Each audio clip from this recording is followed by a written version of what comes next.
គូទី1បើការប្រកួតនៅក្នុងទឹកទី1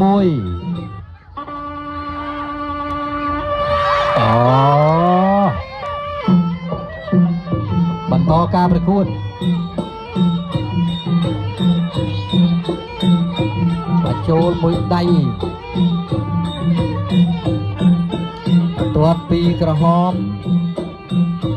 ទាត់ដល់kiaទាត់សងធាក់ទុំមួយទៀតដើរវាស្ដាប់ពីក្រហមស្ដាប់មួយដៃពីក្រហមចេញផុតពីលើសងស្ដាប់មួយដៃពេញផ្ទៃមុខមួយដៃទៅមួយដៃមកបដូរដៃគ្នាពេញផ្ទៃមុខតែម្ដងទាត់ពីក្រហមមកពីក្រហមមកជួយស្ដាំជួយខាងពីក្រហមចលោជើងបាទជួយបាទគេហៅថាឥនទៅឆ្លងភ្នំពីបង្គោលខៀវមួយដៃស្ដាំទៀតពីខៀវកែងរបស់បង្គោលខៀវស្ដាំមួយដៃផ្ដៅដៃគ្នាបាទគូនេះបាទមើលទៅបាទជក់ចិត្តដិតអារម្មណ៍ល្អណាស់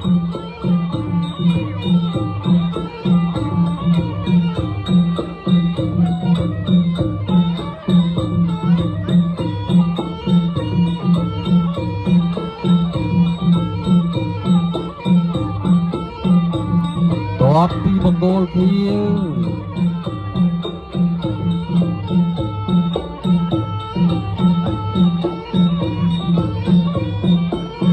បាទធាក់ទុក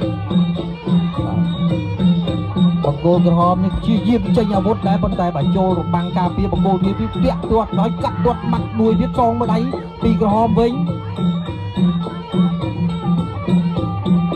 បាទធាក់ពីក្រហម